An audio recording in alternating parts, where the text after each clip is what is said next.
How did you get your father-in-law's approval? My girlfriend Katya warned me 100 times about her father. He's old-school Russian, military background, hates Americans, thinks we're all soft. She showed me a photo of her sister's ex-boyfriend leaving their house with a bloody nose after failing some kind of test. The guy was a banker from Connecticut and lasted exactly one dinner. Papa has this thing, she explained.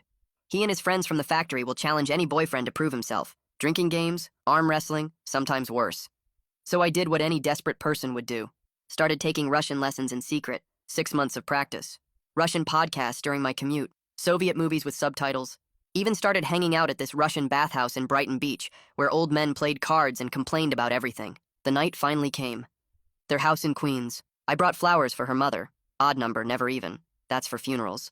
Good vodka for her father. Chocolates for her grandmother. Victor was sitting with 3 other men, all in their 60s, all looking like they could bench press a car. American boy wants to date my Katya, Victor said, barely looking up from his cards. The men were speaking Russian, making comments about my clothes. Too neat. My handshake. Acceptable. My chances. 0. They assumed I couldn't understand. $20 says he throws up before the 3rd shot, one said in Russian. Victor stood up. You know how we do things? You want my daughter? You drink with us. You refuse. You leave. He set down homemade Samagon. Probably 140 proof. Clear as water. Strong enough to strip paint. No Zakuski until I say. No food between shots. Basically a death sentence. First shot. I knocked it back smooth. No face, no cough. The boy didn't flinch, Dmitri muttered in Russian. Second shot, 3rd shot, 4th. My stomach was on fire, but I kept my face neutral. Now we play game, Victor announced. 6 glasses, 5 have vodka, 1 has water. If you get water, you lose. You leave, never come back. In Russian, Pavel whispered, they're all vodka. We just tell him 1 is water. I reached for the closest glass, downed it. Vodka, obviously. I lose? I asked in English, playing dumb. No, that was vodka. Continue. 5 rounds, 17 shots deep, these old Russians barely swaying while my liver screamed for mercy. He's still standing, Sergei said in Russian. The Connecticut boy passed out after 12. Let's see how he handles truth, Victor replied in Russian. Then in English, you want to marry my daughter? I love your daughter. Love. American word. Means nothing. He switched to Russian, talking to his friends. These Americans think love is enough. No understanding of sacrifice, of strength. At least he can drink, Dmitri admitted in Russian. But can he provide? He works with computers, Victor said dismissively in Russian. Soft hands. Katya could have married Alexei, Pavel added. Good Russian boy, owns 3 auto shops. Victor poured another round. Last test. You tell joke. Make us laugh. You fail, you leave. I stood up, swaying slightly. Started in English. A man walks into a bar. They looked bored. Then I switched to perfect Russian. But seriously, you know the difference between American vodka and Russian vodka? American vodka is like American friendship. Looks clean, tastes like nothing, gives you a headache. Russian vodka is like Russian friendship. Hurts at first, might kill you, but if you survive, you're brothers for life. Dead silence. Victor's shot glass stopped halfway to his mouth. How long? He asked in Russian. 6 months, I replied in Russian. Every morning, every night. You listened to us mock you and said nothing. A wise man speaks when he has something to say. Victor walked over, put both hands on my shoulders. All vodka, every glass. We lied. I know. Pavel explained after the 2nd round. Victor laughed, really laughed. Katya, your American is actually Russian. She ran in, saw me speaking Russian with her father. You learned Russian? Surprise? That's when the room started properly spinning. Victor caught me before I hit the ground. I woke up 45 minutes later on the couch with the worst headache of my life. Victor was sitting next to me. You could have said something earlier. Saved yourself 20 shots. Would you have respected me? No. He paused.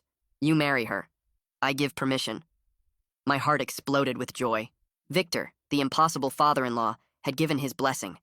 I stumbled to the bathroom to splash water on my face, already imagining telling Katya the good news.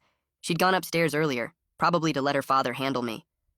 I was about to knock on her door when I heard her voice through the thin walls. On the phone, speaking Russian, I froze, my hand an inch from the door. We can't sleep together anymore, she was saying in Russian. I'll tell my boyfriend I got pregnant. My blood turned to ice water. Suddenly sober. No, Alexei, listen to me. The same Alexei who owned 3 auto shops. It's getting too complicated. Silence. Then, fine. One more time. But after that, we're done. He's actually serious about marrying me. I stood there, hand still raised to knock.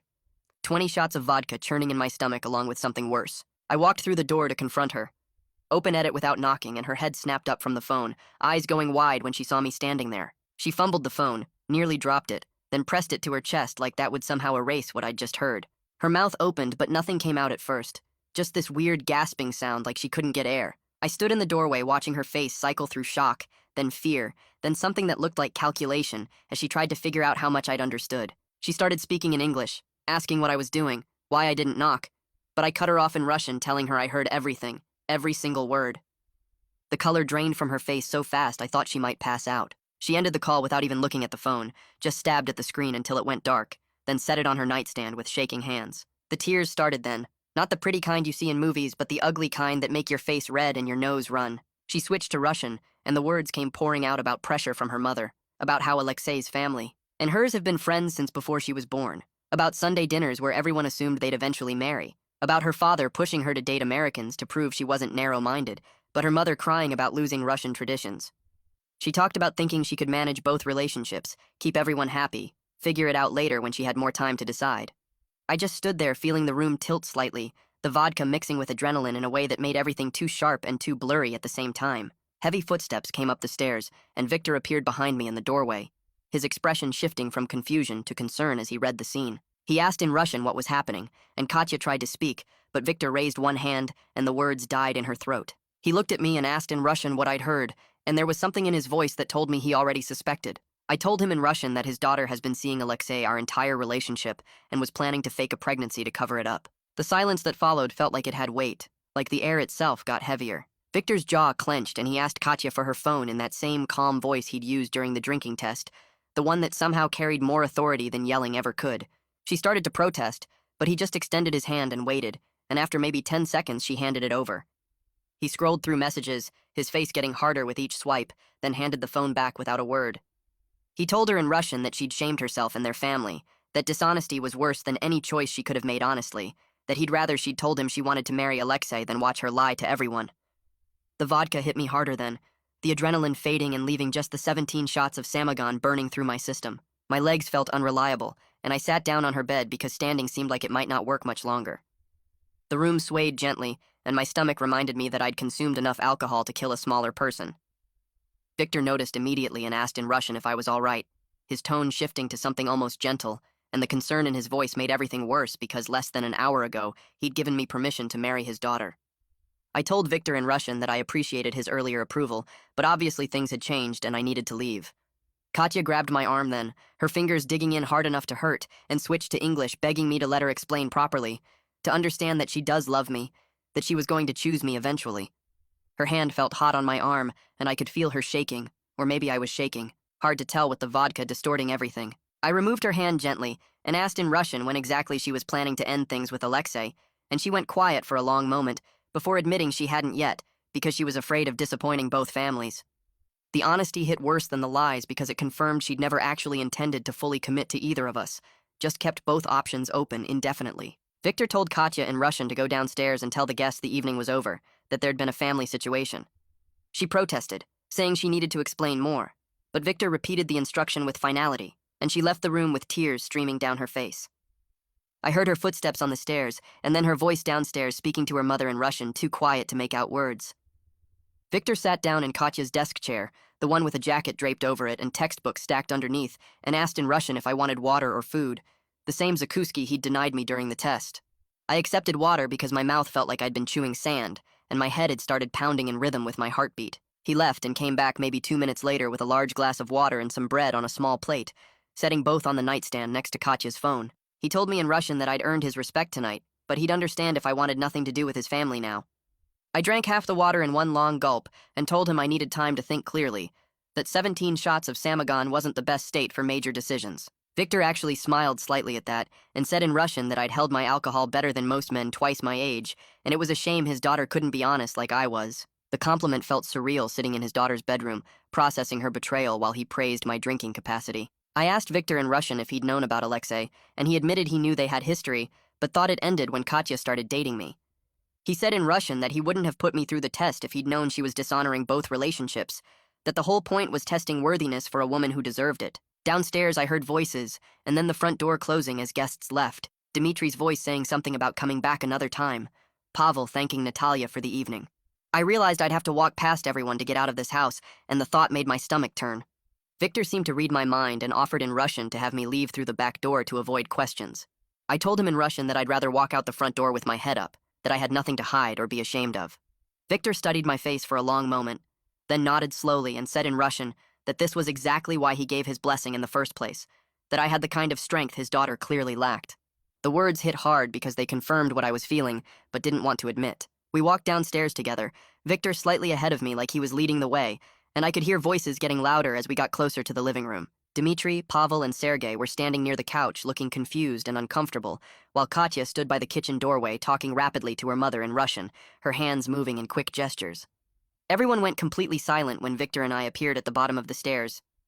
The sudden quiet felt heavy and awkward, like everyone knew something bad had happened, but nobody wanted to ask what. Victor cleared his throat and announced in Russian that the engagement plans were canceled due to family circumstances he would explain later, and that I was leaving with his full respect and approval. I watched the three men look back and forth between me and Katya, their faces slowly changing as they figured out what must have happened. Sergei shook his head slightly and muttered something under his breath that I couldn't quite catch. Katya's mother, Natalia, broke away from her daughter and walked toward me, her expression sad and apologetic.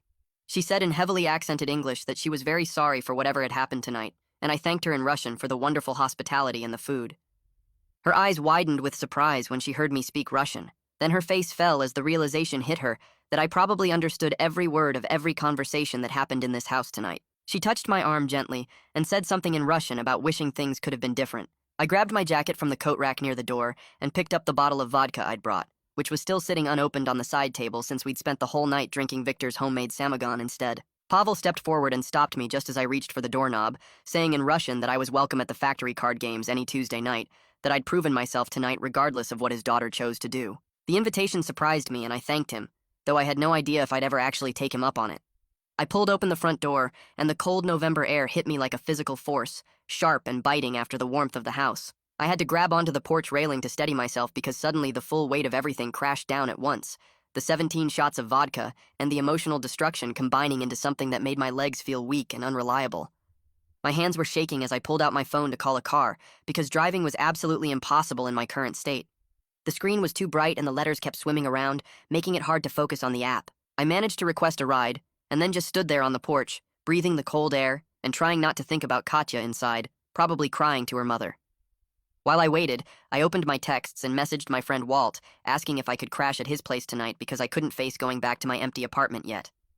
He responded within maybe 30 seconds asking if I was okay and saying his door was open whenever I got there. The car showed up about 10 minutes later, some guy in a Honda who took one look at me and didn't try to make conversation. The ride to Walt's apartment in Brooklyn was mostly a blur of streetlights and traffic signals, my head pressed against the cold window while my stomach churned and rolled. I kept replaying Katya's phone conversation in my mind, hearing her voice saying those words about sleeping with Alexei one more time, about telling me she was pregnant. The driver had to say my name twice when we arrived, because I was so lost in my own head. I stumbled out of the car and up the steps to Walt's building, my fingers clumsy on the buzzer. Walt met me at his apartment door and I barely made it past him to the bathroom before throwing up violently, my body finally rejecting all that vodka.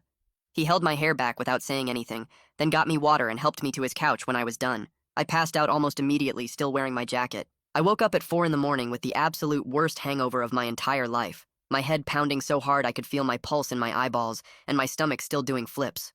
But the physical pain was somehow nothing compared to the emotional pain of replaying that phone conversation over and over in my mind. Walt had left 2 ibuprofen and a bottle of blue Gatorade on the coffee table next to me, along with a note written on a napkin saying he was in his room if I needed anything.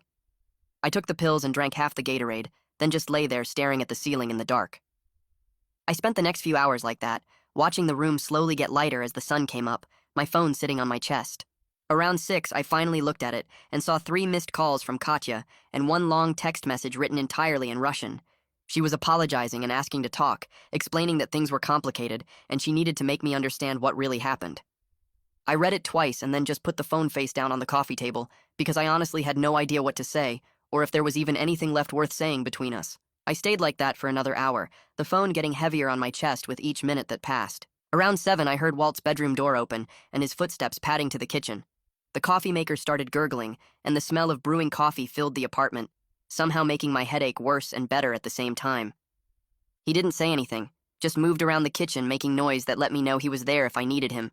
I sat up slowly, my head pounding with every movement, and walked to the kitchen table where he'd set out 2 mugs. He poured coffee into both and sat down across from me, waiting. I started talking in English, telling him everything from the beginning. 6 months of Russian lessons, the podcast during my commute, the old men at the bathhouse, the drinking test with Victor and his friends.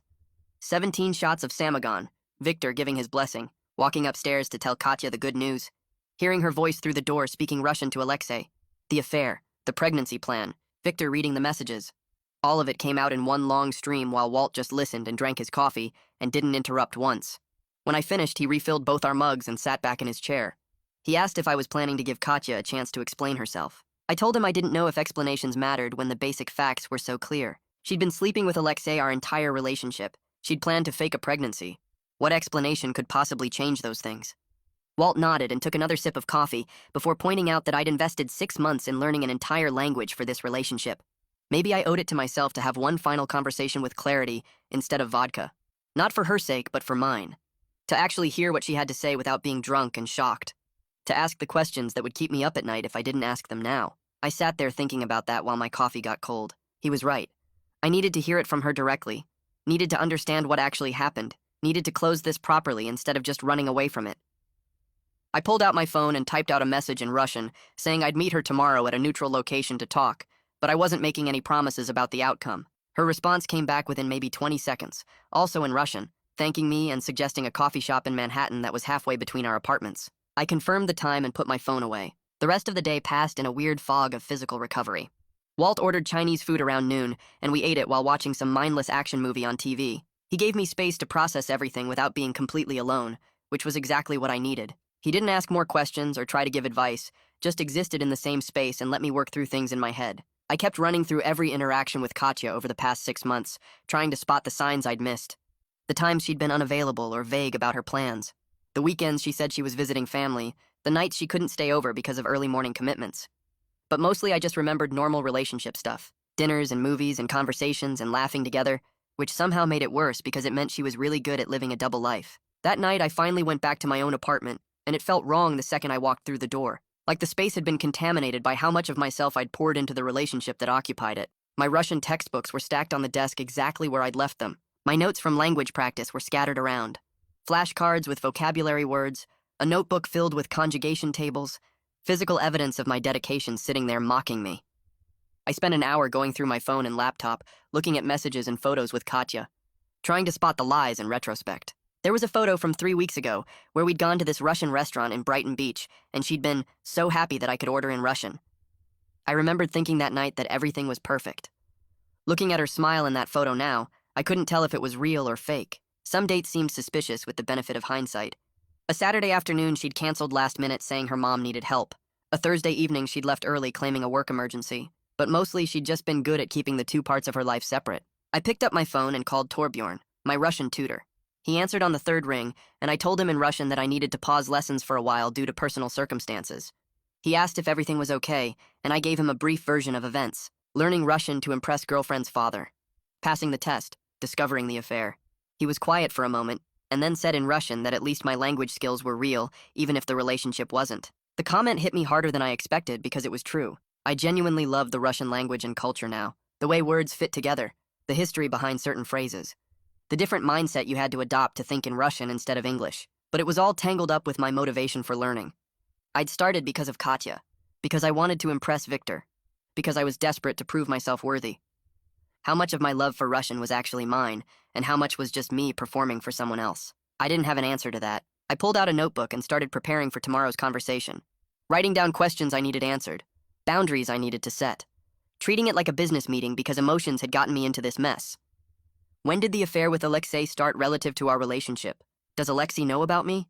What was the actual plan with the fake pregnancy? Does she love me? Or was I just rebellion against family pressure? What does she actually want now? I filled 3 pages with questions and sub-questions, organizing them by topic and priority. It felt mechanical and cold, but that seemed appropriate given the circumstances. Sleep didn't come easily that night. I lay in bed staring at the ceiling, replaying Victor's face when he'd read those messages on Katya's phone. The disappointment of a father who'd raised his daughter with certain values, only to see her betray them.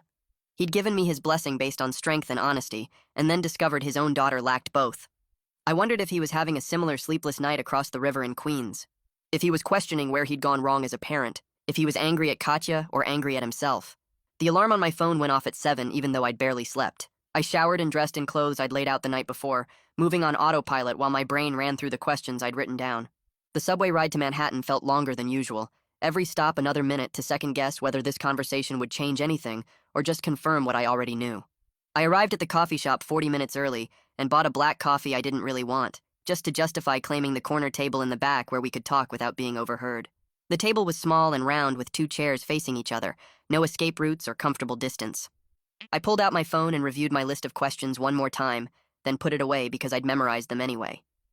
Other customers came and went, ordering complicated drinks and chatting about normal problems like work deadlines and weekend plans, and I felt completely separate from their world. Katya walked through the door at exactly 9 o'clock, looking like she hadn't slept any better than me.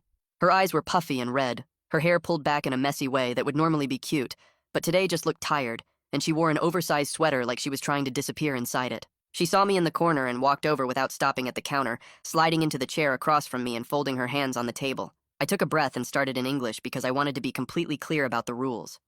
I needed honest answers to direct questions, and if she lied or tried to dodge anything, I was walking out immediately, and we'd be done forever. She nodded and switched to Russian, saying she understood, that she owed me complete honesty even if it hurt to hear or say. Her voice was quiet and a little rough, like she'd been crying recently. I asked my first question in English, keeping my tone flat and factual. When did the thing with Alexei start compared to us dating? She looked down at her hands and admitted in Russian that they never really broke up before she started seeing me. Her father had been pushing her to date American guys to expand her horizons and experience different options, but her mother and Alexei's family expected them to eventually get married. She'd been trying to figure out what she wanted while keeping everyone happy, which meant keeping both relationships going. The casual way she explained it made my stomach turn because it meant our entire 6 months together had been built on a lie from day one. I asked if Alexei knew about me, and she said yes immediately. He knew the whole time. She described how patient he'd been, how understanding, how he was willing to wait for her to figure out what she really wanted. The way she talked about his patience made something click in my head. I was never the main relationship in her mind, just the experiment her father approved of, the American option she was testing out while Alexei waited as the safe backup plan. I could feel my hands getting tight around my coffee cup, so I set it down before I crushed it.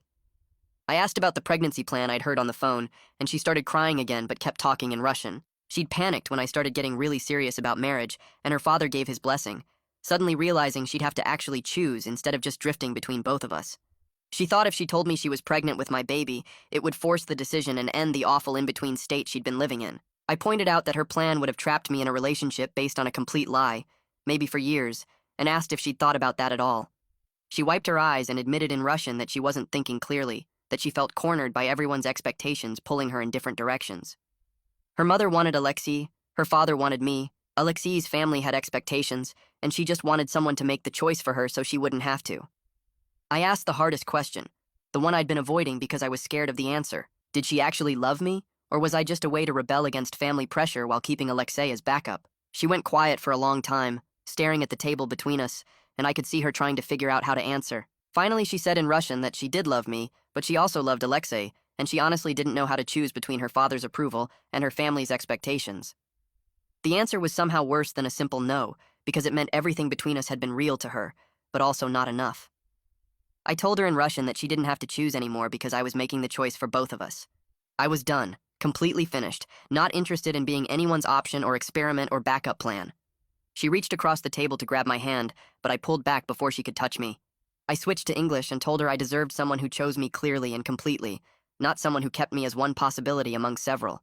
Her face crumpled and she asked in Russian if there was anything she could do to fix this, any way to prove she'd commit to me fully now that she understood what she was losing. I told her in Russian that trust wasn't something you could rebuild from absolutely nothing, that she'd need to prove honesty over months or years, and I wasn't willing to invest that kind of time in someone who'd already shown me exactly who they were. I stood up and put my jacket on while she sat there looking up at me with tears running down her face.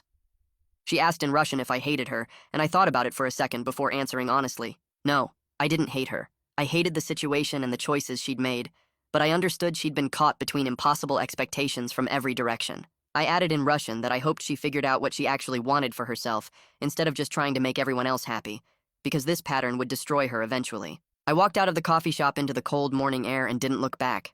I pulled out my phone while standing on the sidewalk and opened a text to Victor, typing in Russian that I wanted to meet him separately to talk about what happens next. His response came back in under 2 minutes, Also in Russian, saying yes and suggesting the bench in the park near his house where he walks his dog every evening around 6. I texted back confirming, and then started walking toward the subway, my hands shaking slightly from the coffee and the conversation and everything that just ended. The train ride back to my apartment felt long, and I kept rereading Victor's text, surprised he wanted to meet at all given that his daughter just blew up both our lives. I got home and tried to work but couldn't focus, so I just sat on my couch staring at the Russian textbooks on my desk until it was time to leave again.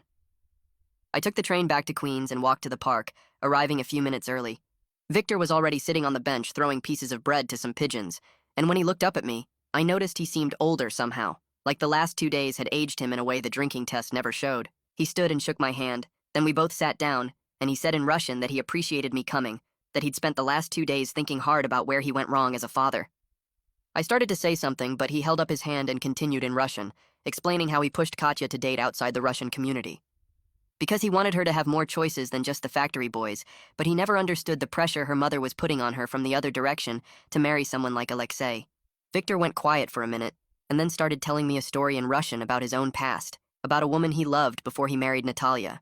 He said her name was Irina, and they were together for 3 years, planning to get married, until he came home early from military service one weekend and found her in bed with his best friend Mikhail. He said the betrayal changed him completely, made him hard and suspicious, and when Katya started dating, he created these tests to make sure no man would hurt her the way Irina hurt him. He explained in Russian that he thought testing for strength and the ability to endure pain would protect his daughter from making his mistakes, but now he realized he was testing completely the wrong things.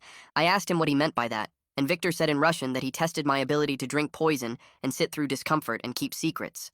But what he should have done was test Katya's ability to be honest when things got hard. He admitted the drinking games were partly about reliving his military days, and partly about having control over something when he felt like his daughter was slipping away into a world he didn't understand.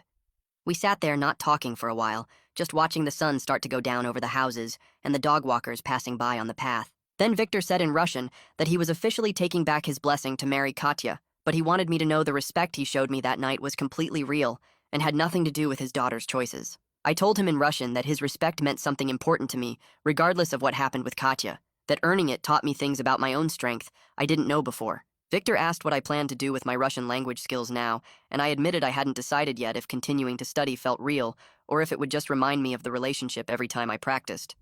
He said in Russian that the language belonged to me now, that I earned it through months of hard work, and it wasn't connected to Katya anymore unless I let it be. Before we stood up to leave, Victor pulled out his phone and made me save his number, then said in Russian that I was welcome any time at the factory card games on Thursday nights or at the bathhouse on weekends, that the community didn't have to be closed off to me just because his daughter made bad choices. The offer caught me off guard, but I thanked him and said I'd think about it, and we shook hands again before walking in opposite directions. The next week I buried myself in work and avoided anything connected to Russian language or culture, letting it all sit untouched while I tried to figure out who I was without the relationship defining me. My apartment felt too quiet, and I kept noticing small things that reminded me of Katya, like the Russian tea she liked in my cabinet, or the photo of us at Coney Island stuck to my fridge. Walt texted me every day checking in, and on Friday he came over with pizza and beer, and we watched basketball without talking about anything serious until the third quarter, when he said I should probably talk to someone professional about processing everything that happened. I knew he was right because I wasn't sleeping well, and I kept having imaginary conversations with Katya in my head where I said all the things I didn't say at the coffee shop. On Monday morning, I looked up therapists who dealt with relationship stuff and found Denise McHugh, who had good reviews and specialized in trauma from betrayal and identity issues. I called her office and got an appointment for Wednesday afternoon, and when the day came, I showed up 15 minutes early because I'm always early to everything. Her office was in a building near Union Square with comfortable chairs and plants everywhere, and when she called me in, she had me sit on a couch while she sat in a chair across from me with a notepad. I explained the whole situation from start to finish, from the 6 months of secret Russian lessons to Victor's drinking test to overhearing Katya's phone call, and Denise listened without interrupting and took notes occasionally. When I finished, she asked me why I thought I chose such a complicated approach to winning Victor's approval, instead of just being myself, and the question hit me harder than I expected, because I didn't have a good answer ready. I sat there staring at Denise, my mind going back through all those early mornings with Russian podcasts, all those nights watching Soviet movies with subtitles, all those weekends at the bathhouse listening to old men argue about politics. She leaned forward and asked me what I was thinking about, and I told her I was trying to figure out if any of it meant anything, now that the whole reason for doing it turned out to be fake. Denise shook her head and said the reason might have started with Katya, but somewhere along the way, it became about me, about proving I could commit to something hard and see it through. She pointed out that most people talk about learning languages, but I actually did it, that I showed up every single day for 6 months and pushed through the frustration and the difficulty. I asked her how that was supposed to help me now, and she said those qualities don't disappear just because one relationship ended. That dedication and discipline follow you into everything else you do. The session ended with her giving me homework to write down 3 things I learned about myself through the whole experience that had nothing to do with Katya or Victor. I left her office feeling slightly less like everything had been a waste, though I still wasn't ready to open my Russian textbooks or listen to any podcasts. 2 weeks crawled by with me avoiding anything connected to Russian culture, throwing myself into work projects and hanging out with Walt watching basketball. My phone buzzed one Tuesday morning while I was making coffee, and I saw a text in Russian from Katya. My stomach dropped and I almost deleted it without reading, but curiosity won out. She wrote that she told Alexei everything about us, about her plan, about all the lies, and that she ended things with him completely. She said she needed time alone to figure out who she actually was, instead of who everyone expected her to be, that she was sorry for the pain she caused both of us. I read it 3 times, translated every word carefully in my head to make sure I understood correctly. Part of me felt good that she finally told the truth to everyone, that she stopped hiding and manipulating. Another part felt sad because it meant she was really dealing with consequences now, facing her family's disappointment and Alexei's anger and her own guilt.